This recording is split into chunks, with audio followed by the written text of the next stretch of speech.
you doing? I'll tell you what you're doing. You're listening to the Elder Scrolls Lorecast. Either you are, or I'll be skipping rope with your entrails. Ta-ta. This is the Elder Scrolls Lorecast, your source for lore and so much more. Adventurers, welcome back to the Elder Scrolls Lorecast. This is your host, Tom, or Robots. I'm here with Lotus as usual. And Lotus, Whoa. I'm excited. We're digging into a kind of a secret book. Yeah, this is going to be a little weird. And I just a preface, I might sound a little nasally. I'm getting over a head cold. We were talking about this earlier. So I will periodically be muting every now and then so you don't hear me wheeze or cough or whatever. I feel fine, but I still have the remnants of like the day after where you kind of sound weird. I've got the same thing. I've had like this throat thing for like the last week. I feel fine, but my throat just feels funny and I sound funny. But anyway, welcome to the We Talk Funny podcast. Exactly. Yeah. It's like two different hosts this week. We're different people than we normally are. No, we're very much the same people. Anyway, here's what we're digging into today. Yeah. Rob the Princess and some other people were talking in chat as we've been throwing out ideas for new series of different kinds of things that we can dig into in the lore of Elder Scrolls. And there's tons of stuff we haven't really touched on yet. One of the references was like, why don't we go more into the metaphysical side of things, dig a little bit deeper into some of those concepts. And in researching for this episode, I came across a book, and we know there are a lot of books in the Elder Scrolls games, all the way back through, the whole series, and then into ESO. There's new books dropping every season, every year of ESO. Mm-hmm. This is a book. Lotus, let me take you back in time. Let's go. They're in time traveling. All right. To that's a time travel sound effect. Got it. Yeah. It's from Wayne's World. Yep. Oh yeah. No. Well, speaking of time traveling, there we go. We just half the audience won't have any idea what the hell that reference is. Those are classic movies. Go watch the Wayne's World 1 and 2 movies. They go beedledee doot.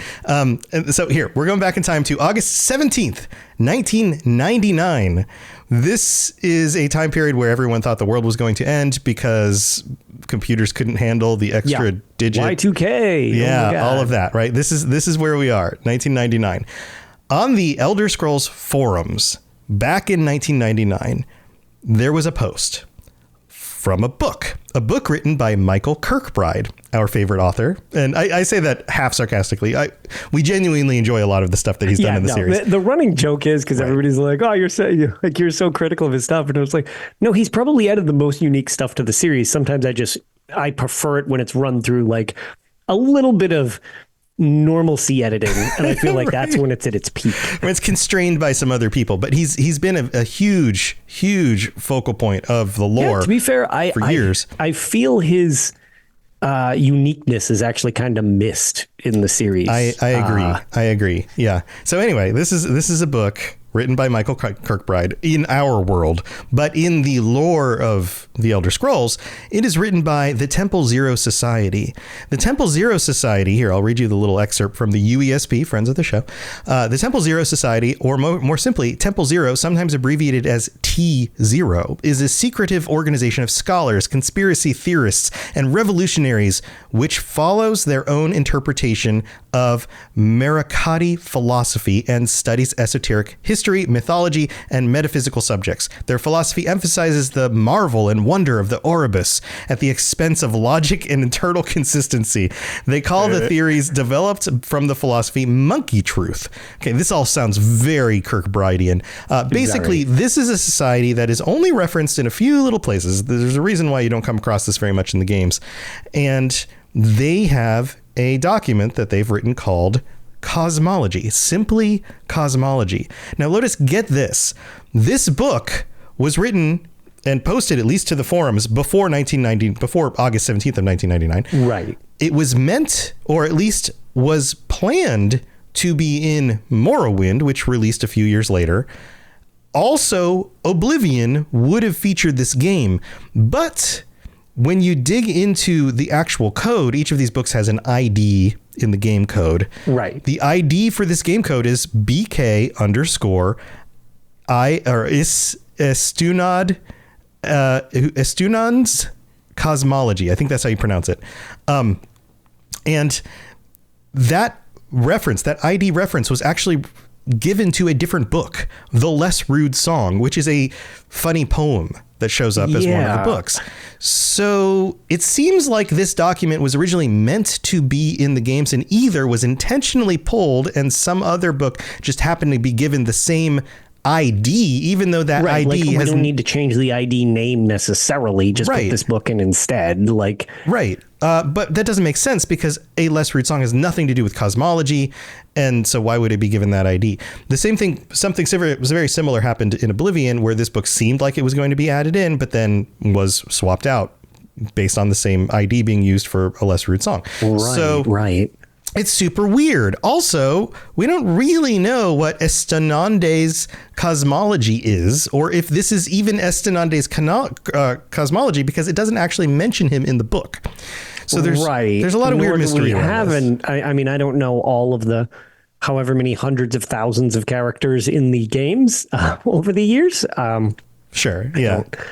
I don't know of anybody named Estenande that is of any degree of importance in the series. Another situation of like, okay, was this intended to be a character that mattered, or was this like a place marker? Another like fourth wall. Like a lot of this is going to be a little pulled back from like just being in game lore and more like the construction of some of the lore. Which happens a lot with Kirkbride. Sometimes in the writing in the books is also breaking the fourth wall. Very true.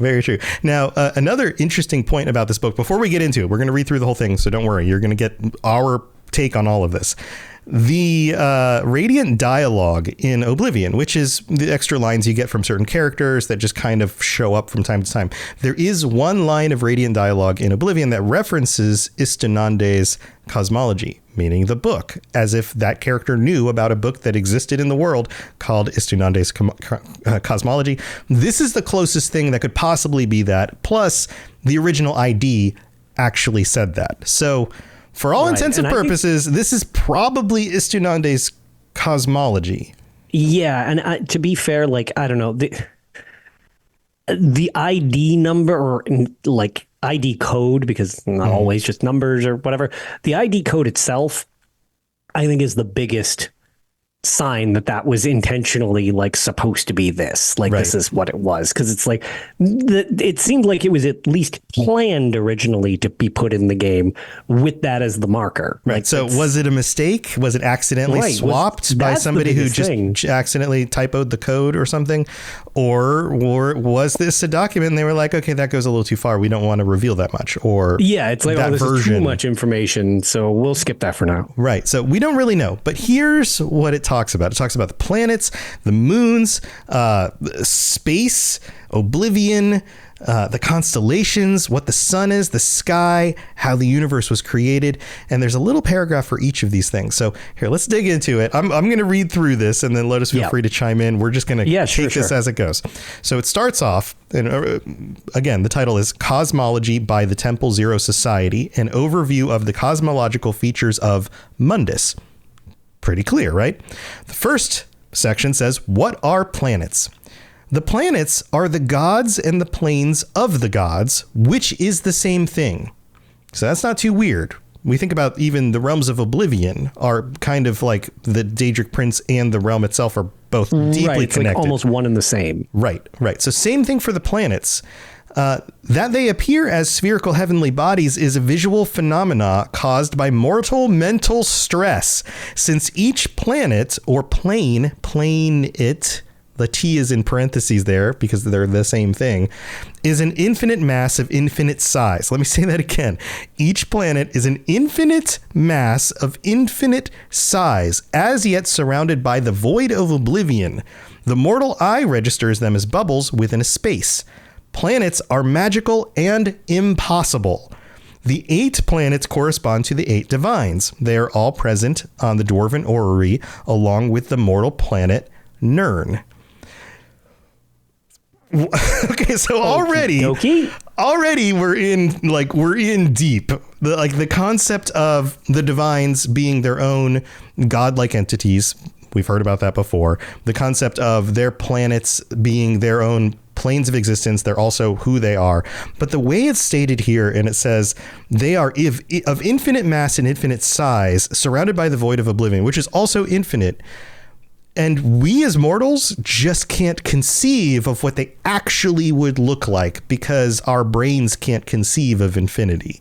Right. So we make them spherical because it's something we can comprehend. Right. And because we exist on a physical land on one of the planes called Nirn, we have this assumption that the rest of them are similar to that, when in fact they could be anything. They're infinite. Yeah. So the only thing about that that's a little peculiar seems to be if they're infinite. I mean, I guess they don't really expand out in the series like too far out into the oceans or whatever, but it's just like, it seems weird that like, I guess, so in theory you could just sail forever.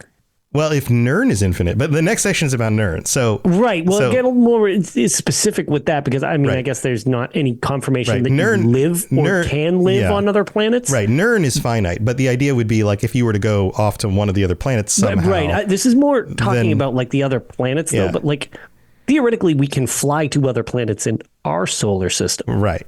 They're not the most habitable, but they're also finite round balls of like matter. But does that mean if you were to go to another planet, because this is a little weird and gets strange, but like there are some of the games that imply the Dwemer had airships and stuff, and the Dwemer have all these technologies. So given the resources on the Dwemer not being taken away, what if you went to another planet? I think it would feel like a realm of oblivion. In that it would be shaped and formed in a way to that you as a mortal could understand where you were, but does not actually show you the full extent and depth and complexity of what's actually there. That would be my guess. Yeah, maybe, which again, I guess that kind of doubles down on the fact that they're like, well, the human brain can't comprehend this. So this is why it sounds so weird. So the fact that it also seems weird matches the fact that it's like, well, yeah, it only looks like a sphere because it doesn't make any sense. So. Right. Everything is just kind of through a lens of, well, we are limited, so we only see a limited version of the thing rather than the thing of it in and of itself. So that's a little bit out there. It's a little bit. It takes a lot of the things that we've talked about, and feel free to go back and listen to some of the really early episodes where we covered some of this stuff. But it takes some of that stuff and expands on it. And by the way, those first like early episodes for like the first year of content plus are all of them are on the Patreon. So you're welcome to go check them out there. Some of those have errors. I was new to doing this back then, and so they're not all perfect, but you can go listen to them if you sign up on the Patreon. It's also good when we can fact check each other to a degree off each other, as well as chat being here nearby to sometimes provide us answers instead of like blankly having silence while we Google something. It's like, where did I see this? Right. So, and we'll be going into some of the other versions of some of this concept in the upcoming episodes. But here, let's move on to the next one. What is Nirn? Nirn, and this is interesting, in parentheses, Elnofex for Arena, the original game, right? Talked about how people called Tamriel the Arena, or in this it's saying Nirn. Yeah, I do appreciate them trying to almost like move in the direction. I mean... This is definitely the evolution of the series that we talk about all the time. Yeah. They're like, yeah, okay, we gotta like, how can we get away from calling the game the Arena from the first game in the super early 90s? Well, I guess mid 90s, and get it to Nirn as the name. Oh, I know. Well, this is the name that people use for the arena, and that's the Elnofex, which we'll get into in a minute, version of it. It's like, oh, okay, sure, that's fine. So you might be wondering, Elnofex, that sounds like Elnofe. Elnofex, so is this the language of the Elnofe? And this is their word for Nirn is arena, or their word for arena is Nirn? That would be a wonderful question. I have searched both all of the UESP and done some Google searching on the internet to see if Elnofex, F-E-X at the end, shows up anywhere else. I cannot find another reference to the word Elnofex. Now, maybe language of the Elnofe shows up in other places. I need to dig a little bit further for that. But Elnofex itself? Yeah. This is the only term instance. Is not used like so in the series. This is definitely, which again, one of the things where it's one of Kirkbride's strengths as well as one of his weaknesses is some of these creative thoughts almost seem like brief sparks of something that never become something else. Yeah, or like, they started down a path and then okay, anyways, really, I've moved on, and then it's like, right. Okay, but what did that mean? It's like, oh, we've already moved on. It's like, okay, well, that didn't end up getting any context in the end. And maybe it's just because, Michael Kirkbride doesn't work there anymore. So like maybe it was going to be filled out later or something. But his vision for some of these things doesn't always get fulfilled. So we'll get like a little snippet and it's like, oh, what does that mean? And then you don't often get the full thing. Yeah. So you might be wondering, what are the El-No-Fey, if that isn't a familiar term to you? The El-No-Fey were considered in some of the different groups to be either part of the early inhabitants of Nirn, the ancestors in some ways of maybe some of the intelligent species, that they were I guess they worked alongside, you could say, the divines in the creation of Nirn and all of that. But there's also theories out there that they are survivors of previous Kelpas, previous versions of reality that somehow made it from one reality to the next. We don't really know exactly who they are, but we do know, as far as we can tell, that they are an ancient species of some sort of people that existed way back in the Dawn era. So to say that... it's almost a resetting of time. Right. It could be something like that. It could be that they are part of just like the parts of the godlike beings that the mortal races came from. There's speculation in both directions for that. I believe it's somebody can fact check me if I'm incorrect on where this is from, but Hermaeus Mora, I believe it's from these forums, obviously a different time period, but where Hermaeus Mora was referred to as like an amalgamation of the scraps of previous Kalpas. That's why he's so weird looking. Right. Yeah. So Kalpas is a whole other thing. We'll probably have to devote some... We're not going to turn this into Kalpa theory. Right. We're going to have to devote some actual episodes to each of those concepts. But just so you know, the reference here is ancient race that doesn't seem to be around anymore. Yeah, we don't seem to see them anymore. Talking about Nirn, and Nirn being the word for arena, which also might mean Tamriel in the original game. All of that. So anyway, Nirn is a finite ball of matter and magic made from all of the god planets at the beginning of time. So all the god planets, all the divines contributed to making Nirn. When Lorkhan tricked, convinced, forced the gods to create the mortal plane.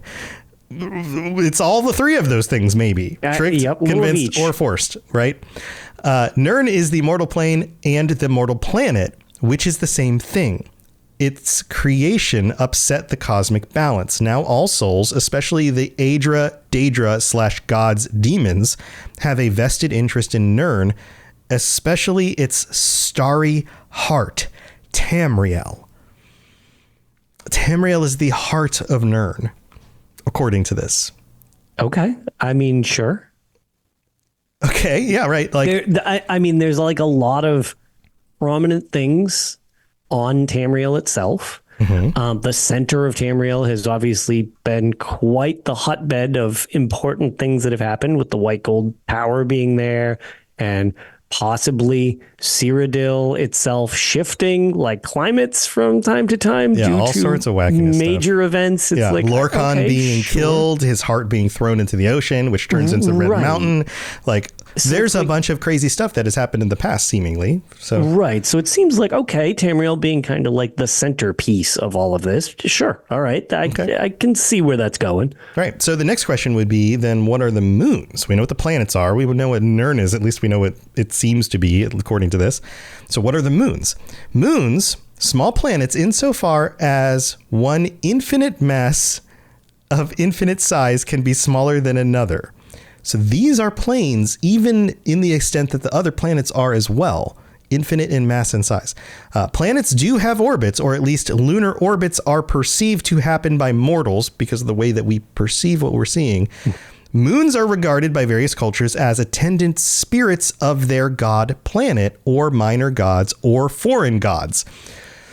Okay, so... a lot of or scenarios, yes. Yeah, so that means if you have a planet out in the distance and there are moons around that planet, then those are kind of like minor gods that work in correlation with the major god, which also means that Massar and Secunda, and it says here, the moons of Nirn are Massar and Secunda. Moons are not represented in the Dwarven orrery. So it means that Massar and Secunda are... I would say Secunda, but I don't know if that's actually like specific, so I'm not really going to correct you on. Right, however you want to pronounce it. These two seem to be maybe minor god-like spirits to Nirn itself. That's a different take, because sometimes we get the take of like, well, these are pieces of Lorcan that still exist out there. Right. There's also... Yeah, this is kind of implying that might not be the case. Right. But this is almost more in line with what the Khajiit would think about these two spirits in the sky and all of that, right? Very, very much when it ties to Massa and Secunda, because it's like one of the things that I found fascinating when we were looking through this, which is not to get too ahead of ourselves here, but like it using the USP article, it's Massa and Secunda, Joan and Jode in the Elnifex. So this is where it's actually like mentioned. It's the same article, so that's why we mentioned it doesn't show up anywhere else. This is the same article. Like this is from the same book. So it says here in the very next line that you're referencing, what are Massar and Secunda? Massar and Secunda, parentheses, Joan and Jode in the Elnifex, which most of the time when we hear Joan and Jode, we think Khajiit. We think it's like Khajiit speak, right? And it's like, this is referencing that Elnifex thing again, which is not really brought up anywhere else. It's now mentioned a second time in this document or book. I guess it was supposed to be a full book, because books are made of an interesting amount of pages in the series. Right. Books are like 3 pages long. Yeah. Or sometimes they're like 100. Right. But yeah, so it's like, okay, so Joan and Jode in Elnifex, it's like, okay, so does that have some weird tie to the Khajiit then? Because that's very specifically what they always refer to the moons as of Massa and Secunda. So like, what is that tie in that we've never really seen or like had brought up otherwise? Is this like language that descended into the Khajiit language and never really changed? Or, like what's going on there? Well, here, let's read the next section because this will help elucidate some other details. So Massar and Secunda, Joan and Jode in the Elnifex, the moons of Nirn, are the attendant spirits of the mortal plane. They are like the mortal plane in that they are temporal and subject to the bounds of mortality. In fact of this, the moons are dead and died long ago. This is also in line with what the Khajiit so that tracks, believe, right? The moons used to be pure white and featureless, but today gets super weird. Their skin, in quotes, is decaying and withering away. Their planes are likewise dying. Mortals perceive this as the moons being spheres with patches of their surfaces completely eaten away. As the moons spin, they seem to become slivers or ragged crescents. Now get this. These are not caused by shadows because you can see the stars through the black patches of the lunar surface or lunar spheres. So the moons do not appear to be completely circular. In fact, they appear to actually be crescents with a flat side or a more circular side, depending on the way the moon turns in reference to the viewer. Tilted or turned. Yeah. Right. And the skin is decaying and withering away, which is why we see things like maybe even like it's eaten away, which creates a crescent, but also it might be why we see things like craters and we see like a bumpy surface rather than a clean white flat surface, because these attendant spirits are dead. They died. Yeah. So this is where it gets interesting. And this kind of goes back to the point I brought up earlier when we get into, so it's referred to the fact that it's like moon, small planets insofar as one infinite mass or infinite size can be smaller than another. So these things, again, like planets, appear to have a shape, but they're right. It's almost like they used to be infinite and of infinite mass and size, but they died, and so they've been decaying, and so they're less than they were they're becoming before. Less, or is it an illusion? And this is where during the Elsewhere chapter in Elder Scrolls Online, you briefly actually go to I believe it's Jode that you land on. Mm-hmm. So you only experience a small portion of it, and it's part of this weird world-ending event thing that brings you to one of the moons briefly when you head to Jode's core. So like, okay, if you were there, and you weren't in game physics and you're instead in theoretical, like this is a real thing, could you just meander off and it would just be infinite in some direction? Like I think at one point it may have been infinite, but because well, it says here they are like the mortal plane in that they are temporal and subject to the bounds of mortality. So they may have started have started as infinite godlike things like any of the other planets out there, but once they tied themselves to the mortal plane, they became subject to the bounds of mortality. So they were subject to finiteness also.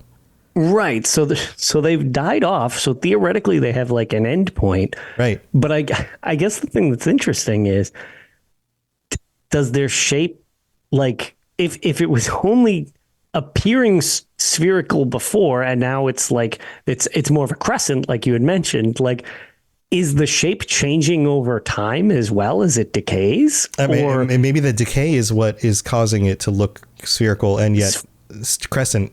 Also, maybe that it's such a weird idea that it's weird. Like, oh yeah, it used to be infinite, but now it's finite, and it's finite enough that it's now not infinite and warping your vision to make it look like a sphere because now it is basically part of a sphere. It's so many things. Or it's like, I mean, another explanation would be when they tied themselves to the mortal plane, they had to take on a limited finite shape. And so the initial shape was spherical. That shape that it was like, oh, well, the other planets are like this. We'll match that. Right. The other planets appear to be spherical to the mortals. So we will be spherical objects in the sky and limit ourselves to a spherical finite shape and size. Okay. I see what you're saying. Yeah, and then they died because they were tied to the mortal plane. Something happened in the past, which this does not explain. Yeah, no, we don't get that information. And so they started to decay, which means that when they look like they're crescents, it's not because of shadows. It's because there's actually whole swaths of the circle, the sphere, that have been like eaten away. Right, which also makes me curious. Where is that going? I think some of it lands on Nern.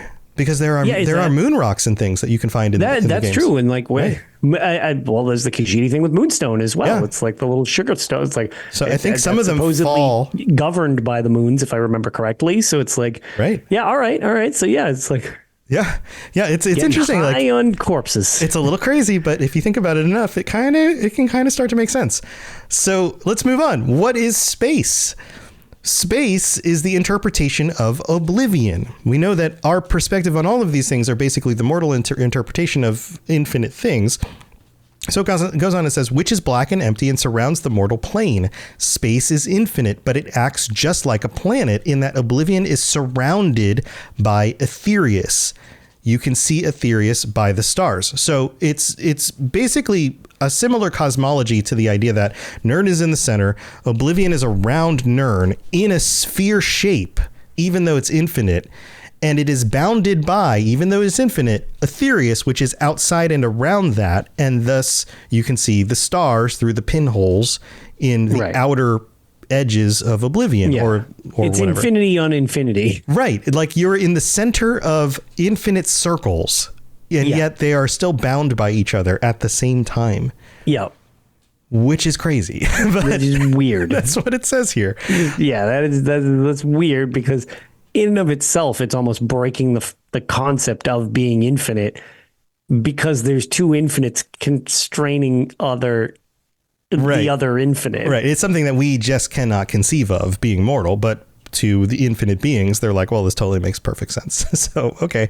And then it goes on and says, what are stars? The stars are the bridges to Aetherius, the magic plane. This is the first time I've heard the term bridges to Aetherius. Not just are these pinpoint holes that let in the light or the magic of Aetherius. Right. So we get our little magica and stuff. Right. But like each of these holes is a bridge, is a place that can be traversed in a way.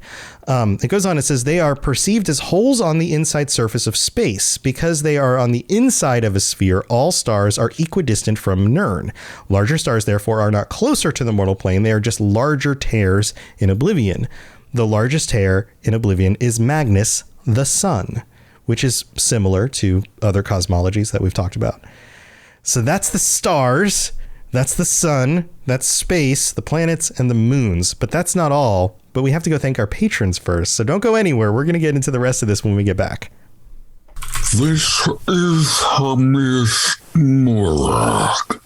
dragonborn, and you are educating yourself to the Elder Scrolls Lorecast. All right, here we are in the middle of the show. This is where we get to thank our patrons, including our Daedric Princes, Blinding Vision, Kira C, and Sheogroth Sweetroll. Thank you so much for your support. Thank you to all 108 of our current patrons for your support as well. You keep this show going. We couldn't do it without you. Thank you for being here. If you are interested in helping to support us, or if you'd like to get some really cool stuff like those really early episodes that are only available on Patreon, there's t-shirts and stickers. There's joining us on patron chats. You get episodes early. There's all sorts of fun things depending on the tier that you sign up for. Head over to patreon.com/Elder Scrolls Lorecast. Go check that out. Also, you can help us out by leaving a 5-star review on Apple Podcasts. If you do that, we'll read out your words on a future episode of the show. We don't have any new ones this week, but I still see the old one there from last week about fly high, brother, thinking that Lotus was dead. That was so nice. That was, yeah, Lotus isn't dead. I'm still waiting to see if they catch up and like update it or respond another one and be like, oh, glad I was wrong. Lotus is still alive. Glad you're with us. But you can do that. You can also rate the show on Spotify. You can share it with your friends. All sorts of different things that you can do. Oh, and you can check out the new t-shirts that I've got up on the merch site over on robotsradio.net. If you go to the merch button at the top, there's some new t-shirts. There's Lotus. Did I send you these? I designed some new shirts. I saw a couple in the Discord, but I don't think you sent them to me specifically. Oh my gosh, I should put these up on the screen. I don't have this prepped right now. Okay, so there's one I designed with Mike the Liar. Yes. You know the meme where it's the dog in the burning house and he says, "This is fine." Yep. Yeah, it was Mike the Liar sitting there instead going, "This is fine." So there's that one, and then I did one for Skyrim that has a cartoon chicken with a cross, like one of those like no signs. I haven't seen this over one. it. Yeah, he's very sad, and it says Skyrim chicken abuse punishable by death. It's got a very sad chicken on it. That sounds like my intro experience when I played Skyrim. Yeah, absolutely. I think people can relate to these. No guards in the first town, and you kill a chicken, and there's no forgiveness. It's just the penalty is death. Yeah, lots of fun stuff. Go check those out at robotsradio.net. Lots of fun ways to help support the show, and we really do appreciate it. All right, let's move on with the rest of the episode. You're listening to the Elder Scrolls Lorecast, dear child of cities. That is why the Night Mother loves you. All right, we're back. Lotus, how do you feel so far about all this wackiness? This is pretty. Some of this stuff I think is really neat. Some of it's just weird as hell. But I kind of like this, and the stuff we're about to get into, I also find interesting. So I'm curious what other people will think when we get into some of these, because some of them are a little, I don't know. All of this has been strange. So strange isn't a great way of putting it, but enlightening as to some of the other directions that I feel like the series has stuck to, but also veered away from. Is kind of like, because we constantly bring up the fact that the series is still active and evolving. So sometimes you'll see something that was brought up and they don't get rid of it, but it changes over time. Right. Yeah. A lot of these older concepts are a little bit retconned as things move on. Or some of the theories people had, say 10, 15, 20 years ago, even though they've done a lot to kind of tie all the pieces together and go, okay, according to this document, according to this dialogue, whatever, that means that this thing in the middle seems like the likely thing. And then as the series goes on, it's like, well, they do something, they go in a different direction. And it's like, that was a really cool theory, but it didn't really pan out, or at least it never really got confirmed or even deepened with future lore. Sure. You know, there's other ways of seeing that stuff. So yeah, it's interesting. It's a constantly moving, evolving thing. But here, let's get back to the document because we've got more stuff to talk about. So what are shooting stars then is the next section. And it says a misnomer. Shooting stars are bits of matter and magic, either from Oblivion or Aetherius, that sometimes move through the cosmos. The largest shooting stars are really planets with independent orbits like Bandar, the rogue planet. So there are other planes of existence out there in this infinite expanse of oblivion that are just kind of moving around up there, doing their own thing. It's just so complex, and this leaves so much cool openings for these other concepts, other Daedric things going on, other unexplained phenomenon that we may only be glimpsing at a distance and seeing as things like shooting stars or whatever. I also really appreciate that it's like, oh, what's a shooting star then? Just completely flat.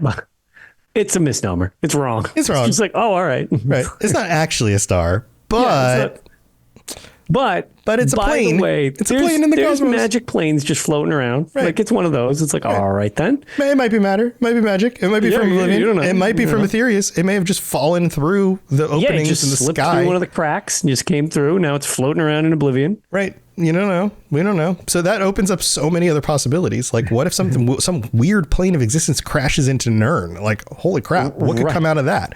Yeah. It's crazy stuff. All right, it goes on. Get a weird Armageddon video game spin-off. Yeah, if they were to do that, if they took a concept in like Elder Scrolls 6 and they crash this plane from a shooting star onto Nirn. All right. And let's say it lands somewhere in Hammerfell, and that's Elder Scrolls 6 because they're dealing with this like weird incursion, even though it's not an intentional incursion. People would be like, "Oh my god, that breaks the lore so much," and it's like, well, did you? What about this weird document that you probably didn't know about? What about this weird document? What about the fact that all of this other metaphysics and, cosmology stuff is all kind of just speculation by people who really don't know exactly the details? Well, the other thing that's weird as well, before we move on from that concept, is the idea of these, if I'm not wrong, these, since they're technically planets, they would be of infinite. Yes. Right. So, or theoretically could be of infinite. Theoretically, right. So theoretically an infinite object could slam into a finite amount of space. Yeah, I get where you're going. But maybe it's just like Joan and Jode. Maybe the coming in contact with a mortal finite plane then redefines what it is, and it becomes it has to function in a way that can be perceived by mortals. Maybe, or it dies off while it's making the interaction because it's coming into a mortal plane. It's just funny that it's like infinity slamming into totally a corporeal thing. Right. Oh boy, right. that's getting weird. But it also explains why Lorcan could be killed. Sure. Right? Because maybe he was on the mortal plane at the time, obviously. Right. And therefore had to abide by the limitations of mortality. That could be a thing. I don't know. I mean, there's a lot of speculation here, like if a Daedric prince comes in, like maybe that's why Daedric princes they take over people or they talk to you through some sort of magical means rather than actually being on Nirn, because that would cause them to be. Yeah. They don't want to be limited. Yeah. They don't want, well, I mean, or potentially killed. Sure. And I mean, like when you have some of the Daedric events that happen and you interact with actual Daedric princes, Mehrunes Dagon specifically during like the Oblivion Crisis, you mess up Dagon pretty good. Like, very specifically, when they have the giant dragon off at the end there. Right, the big fight at the end of Oblivion. Yeah, and like that, clearly he's able to take like substantial damage, even like on the mortal plane. Did that have an impact on it? Because there is a separation there when it's like, okay, well, there's only so much they can do to break through, and that's why they use vessels and stuff like that oftentimes. Yeah, and they will show up here and there, but oftentimes they can't just overtly come in and just start kicking over houses all the time. Like, right. I think that really they're work limited like that, especially when you have the dragon fires were lit for so long, and it's like, well, that's like the blockade. Right. But it gets a little weird. Yeah, I think that there might be some terms of limitation which might coincide with this idea that they have to, in order to manifest in a mortal plane, they have to manifest in a physical limited form, a non-infinite form, which makes them vulnerable. which is an interesting concept. It's something that doesn't really get covered. All right, but we got more of this document. We got to get through the rest of it.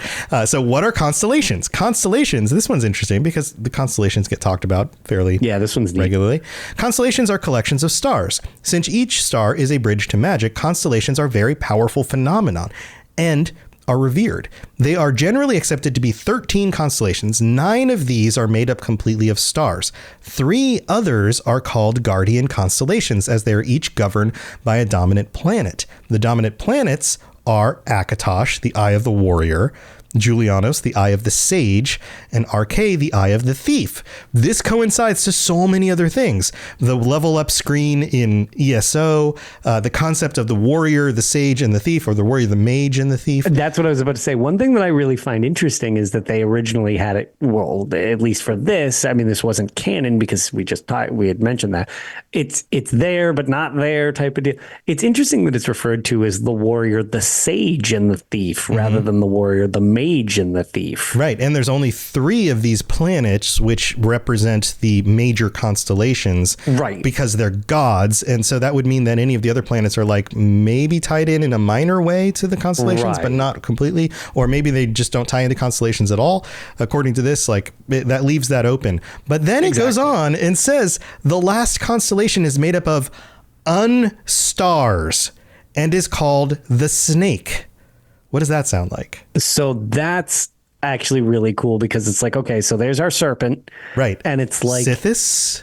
Yes. Maybe? And it's like, the serpent plays a big thing if you do the Craglorn, because you kind of deal with the physical manifestations of the warrior, the mage, and the thief in the 3 trials of Craglorn and stuff like that. And like their actual things, how things are getting weird there.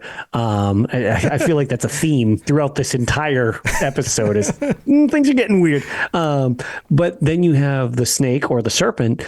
I love that this originally has been this has kind of been one of the staples with mild changes throughout it. But it's like, the constellations have been there since pretty much the beginning, almost at least the framework of them, including the weird unstar version that's kind of scooting around through the constellations. Right. And we never get a description about what an unstar is. Yeah. That's the thing that I find funny. It's like, what the hell is an unstar? It explains so many things, but there's not what is an unstar? Well, an unstar is this. It doesn't tell us. No, it's just instead of just there's nothing here. It's an unstar. Yeah. All right. I'm assuming that's the antithesis of a hole to Aetherius, but we don't have a hole to any other realm. It's not a hole to Oblivion, because Oblivion is the thing that we're seeing through to see the stars. So it implies that there's an Aetherius, a realm of magic beyond Oblivion and all the gods, but there may also be a realm of negative nothingness. This idea of Sithis, this other thing that represents the absence of things that's just kind of out there somewhere. And there are bridges, unstars to that in the shape of a snake, which is this. It's a dark concept that is not illuminated by any of the words in this document, which seems very appropriate. Doesn't it? Yeah. And I was trying to think of the other word that I was saying, other than constellations. The thing in Craglorn is the physical manifestations of them are referred to as celestials. Right. It's the physical version of them. And it's the serpent kind of running amok throughout that expansion is super weird that it's just unstars. Maybe I'm not remembering this right. I'm trying to actually double check this. I meant to look this, but it's even the unstar thing is I don't really specifically remember much about them. Yeah, it doesn't seem like there's much on. I don't think they reference it in the quest line as unstars. They don't. Yeah, I don't think that comes up. It's just the idea of this just unstar idea is so strange. Yeah, it's so strange. All right, so let's move on. If that's what stars and unstars are and constellations and all that, what is the sun? Magnus is the sun, the largest hole in Oblivion and the gateway to magic. Magnus was present at the creation of the mortal plane and, in fact, was its architect. Lorcan was its advocate and inspiration. This all ties back to some of the other theories that, the elves like to believe and all of that, right? Prehistoric, before ME 2500 star year, Nirn was a magical place and highly unstable to the first mortals. Magnus then left, some say in disgust, and oblivion filled in the void with the void. Let me say that again. He left, some say in disgust, and oblivion filled in the void with the capital V void. You and I have speculated about the void before as well, which feels very similar to Unstars. Maybe where the bridge that the Unstars go to, that's the void. His escape was not easy, and tatters of Magnus remain in the firmament as stars. So it's now given us two different definitions in the same document for stars. Stars are holes and bridges to Aetherius, or they're the parts of remains of Magnus, which ties back to the high elf belief that Magnus tore a hole in the shroud around Oblivion, and the stars are also little holes that he tore in going through that as well. Or they were other minor deities that also went with him tearing holes. Yeah, they were stuck to his coattails or something. Right. So this kind of ties into that in yet a slightly different way that it's stated, but also has this whole thing about like Oblivion filled in the void with the void. Yeah, Magnus was here. That is such a Kirkbridean sentence. What? It filled in the void, so just empty space, with the void of like, oh yeah, capital V void of like this other realm of nothingness and like abyss. It's like right. Okay. And it almost implies that without Magnus here, that magic would have left, and so maybe magic still trickles in through the holes. But that void it's almost implying that the void of magic was filled by the void, which also supplies a form of energy that's like magic. Right. So is it like unmagic the way we just had unstars? Right. But we've seen void magic. We've seen people use the power of the void for all sorts of nefarious things. Right. Well, and that's just it. We see the like void energy at points in the games. It's like, is it literally like, is it being referred to oftentimes as like, oh yeah, this is another form of magicka? Or is it literally just because it was brought up in this book? Is this like the antithesis of magic? Right. Like, it is another form of power that's unmagic, and it's unmagic. It has weird effects that mimic what you would get from a weird magicka spell type of thing. Right. It leaves a lot of speculation, a lot of room. Yeah, this like some of this stuff is really, really strange getting into. It's like, okay, this could theoretically. It's weird that this isn't. It is like tangentially related to what's in the game because like there's remnants of it in the game. Right. But because it's not physically in the game, it's just such a it's almost part of the canon, but then not. Yeah, it's similar to the monomyth. It like kind of touches up on the monomyth, but it doesn't actually. It goes in slightly different directions or has slightly different explanations for things. That's why I find it so interesting. This is the monomyth written by Kirkbride for sure. Like, because it is. There's a lot of this that's very, very open for weird directions, but at the same time, like since everything in the series is so gray area, it makes sense that there's supposed to be different interpretations. So I am surprised that this was cut. If intentionally cut, I almost want. I am of the mindset this was not intentionally left out. Yeah, maybe not. And here's another fun point. You said it's like the monomyth as written by Kirkbride. Kirkbride wrote the monomyth. I just double checked this. Yeah, and here's another really fun point. It was originally posted and listed the author as Temple Zero Society. I wonder if that's the edited version. Yeah, I wonder if this, or maybe this was an early version that he refined into the monomyth. Yeah, so maybe that's it. Maybe we're literally seeing what happened by, okay, here's his original writings of this, and it kind of got run through the normalcy editor to make it more palatable for like the general masses. Right. But the monomyth also covers a bunch of other stuff too. Oh, it does. And I'm sure they maybe wanted to flesh out some other specific things they wanted to talk about, or maybe he was just like, oh, you know what? We could cover this. This would be important to bring up or whatever. But yeah, I wonder if this is almost like the first draft of the monomyth. Maybe. Well, we got 2 more sections to get to. We've got this one. What is the sky? The sky is another visual phenomenon caused by mortal mental stress. The night sky. A lot of mortal mental stress in this world. Right, because we're looking out into infinity and we can't understand what we're seeing. So we have to, it gives us this like intellectual dilemma where we have to like justify what we're sensing with something that our brains can conceive of. So it says here, the night sky in particular, the sky is as impossible as planets. In essence, when you look into the sky, quote, you look outside the material plane. At night, Nirn is surrounded by oblivion. The day sky is the multicolored elemental cloak of Magnus the Sun. Let me say that again. The day sky is the multicolored elemental cloak of Magnus the Sun. It changes colors as elemental influences rise and fall. Thus, when one looks at the day sky, they see into the raiments of Aetherius and stare at magic. When you're seeing daylight, when you're seeing a blue sky overhead, you're actually just looking at streams of magic falling to Nirn. Look, I don't want to say that totally makes sense, but with the God ray technology that they have in these games, I'm going to allow that entirely because it kind of makes sense. It looks so pretty, whether you're playing Oblivion, whether you're honestly even in Morrowind,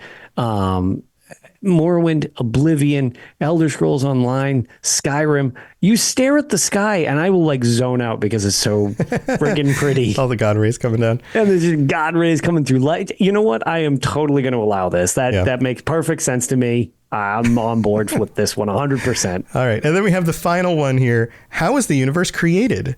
This gets way more expanded on in the monomyth, but sure does. Yeah. But it says here, those phenomena of the spirit realm that inhabitants of Nirn interpret as the universe came into being during the Dawn era. It was created through magic and myth. Let me say that again. It was created through magic and myth.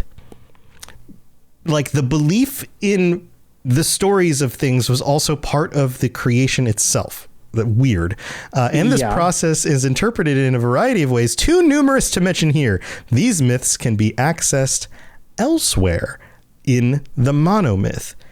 So that elsewhere link shows up at the bottom of this document and goes to the monomyth on the UESP. I think that also implies that maybe that was the original intent of this document when it was first posted, because the monomyth was written at a very similar time period. But I don't know how to confirm that or not. Right. And the only problem I have with that is I feel like there was a really good situation for when these myths can be accessed elsewhere, and it was spelt like these zones elsewhere. I feel like that was a missed opportunity. But yeah, so that wraps it up. Any other thoughts on this? And again, the universe creation thing, which is interesting, that it's like, it seems like there's a straight up tie-in sort of at the end there, where it's like, it kind of like, it does feel like this is like a preliminary draft, so to speak, of what we get with the monomyth. Yeah. And again, the monomyth does a little more in some degrees and less weird in other ways. But I don't know. I feel like those could both coincide in game. I totally think that this could have been in the games. Yeah. I don't see why this, I mean, it would have given us more things to discuss, to debate, and it was posted to the forums. So it was intentionally shared with the public before Morrowind came out. Right. So it also had been around for a while. Yeah, it's still in the Imperial Library, which is a website that's been around forever. Like, if you want to read through all the books and things, they're all there on the Imperial Library. It's not like this was something that they were hiding from the public. It just somehow didn't make it in those games. Right, which is, it's even weirder that it seems like it was supposed to be in Morrowind and Oblivion, and it didn't make it into either, even if it was an oversight in Morrowind, because back then we didn't have day one updates and patches and stuff like that. Like, if there was something wrong with Morrowind on my Xbox, because that's how I played it on the original Xbox, spoiler alert, if there was something wrong with it, it was wrong forever, because that was not going to update. You weren't getting updates on that system. No. Yeah, that's the way games were made back then. Yeah, it's an interesting thing. Hercene in chat says, I just remembered that one of the 36 lessons of Vivek, there's a quote that says, written in uncertainty, like the podcast with Aramithius, our friend Aramithius does.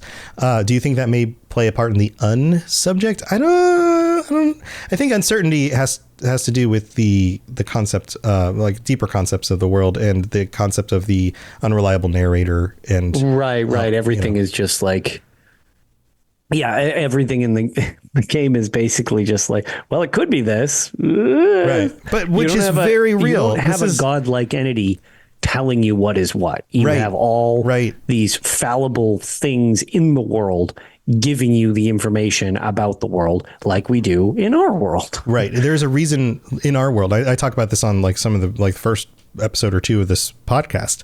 There's a reason why there are dozens and dozens and dozens, if not hundreds, of creation stories in human history across human cultures. And some of them have certain similarities, and some of them are super wacky and different.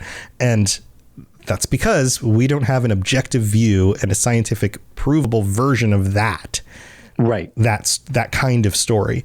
We do have science to help elucidate things about like, oh, maybe the Earth is this old, or maybe the universe is this old, or this is how long light takes to travel from one place to another. So that star over there is 4 million years old that I'm looking at right now. It's us discovering the things that surround us as opposed to some giant entity that's just like, yep, so this is this, and this is this, which you get in a lot of fiction. It's just like, oh, first this happened and then this happened.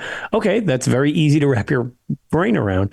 But the Elder Scrolls series is written from within the series, which is why it's kind of unique in so many ways. Yeah. So it leaves a lot of questions. Well, this is Cosmology. You're welcome to go look it up. It's online on the Imperial Library, on the UESP. Yep.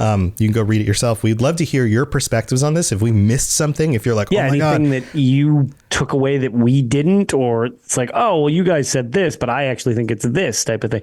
This is a good one for varying theories depending upon how you see it. Which is why this was a good catch when you brought this one up for me. It was like, oh, wow, I haven't seen this one in a while. So I was like, oh, all right. Yeah, I'm on board. Yeah. So please let us know. If you have any other thoughts, jump onto the Robots Radio Discord. There's a channel for this show specifically and all the other shows on the network.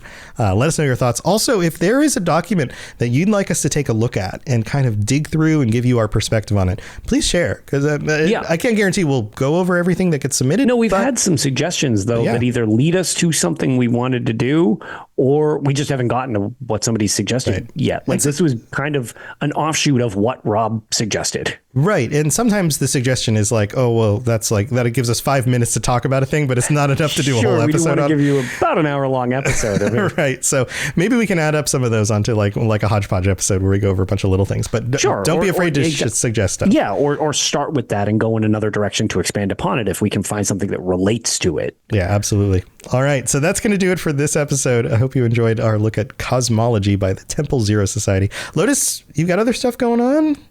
Yeah, we should be hopefully recording an episode of Tales this weekend to discuss all of the stuff in ESO, as well as White Strix Mayhem, the big PvP event just ended. So we're going to go over that. But yeah, other than that, PAX East is coming up, so I'll be at that. If anybody's in the area and going to PAX East, let me know. Come say hi or whatever. Awesome. I should be there that weekend. I don't think I'm going to be able to make it there during the week this time. Okay. But I should be there Saturday and Sunday.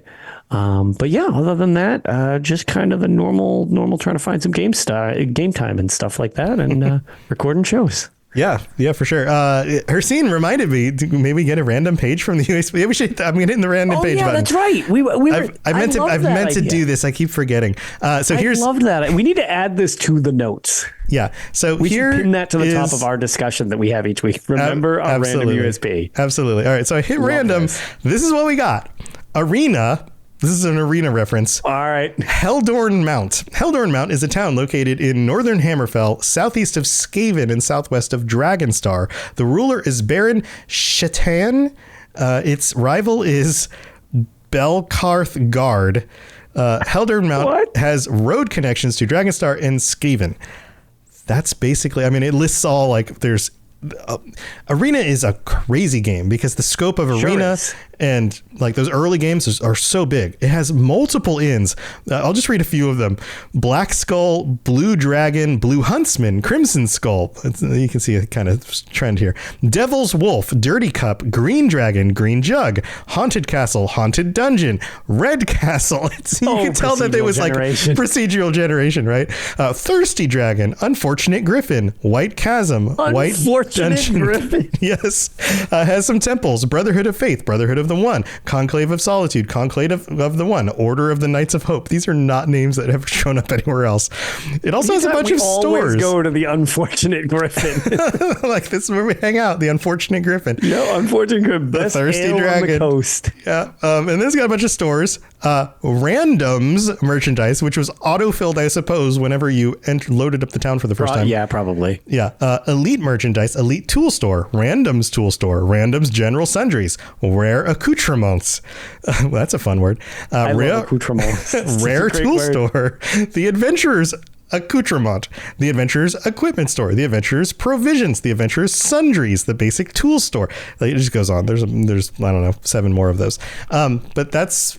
Hercene, I'm so glad you brought that up. I forgot about that, and I love that segment so much. We need to remember to do that. Absolutely. Just a random article page, because that was one of the best additions when Dave mentioned that. It was like, oh, yeah, it was just a random page. It's like, that's amazing. Yeah, random. We got to always remember to do that. But that's your random UESP page for the night, for the day, whatever. And of course, you can check out my other shows and stuff, robotsradio.net. If you're into Fallout, the Fallout TV show, the new trailer dropped. It's freaking amazing. I was excited about it before with some reservations. I have way less reservations now. Yeah, I am really hopeful that show is going to land. I think it's going to be great. It feels like it's got the horror, it's got the humor, but it also has heart. It looks like it's got all the right components. So I'm excited about that. I've been talking about it a lot on the Fallout Lorecast. So if you're into Fallout and you want to learn more about that world or see my take on certain things, head over, check out that podcast. Lots of other shows, robotsradio.net if you're looking for more stuff. But thank you for being here. Lotus, it's been fun as usual. As always. Yeah, we'll see you next time. Stay safe out there when you are reading those crazy old documents, because they might break your mind. See you later. Thanks for tuning in to the Elder Scrolls Lorecast. Check out robotsradio.net for more podcasts just like this, and join us on the Robots Radio Discord. Be part of a community of over 5,000 people who are excited about video games and so much more. Robots Radio. Games, lore, stories, community. Just press play.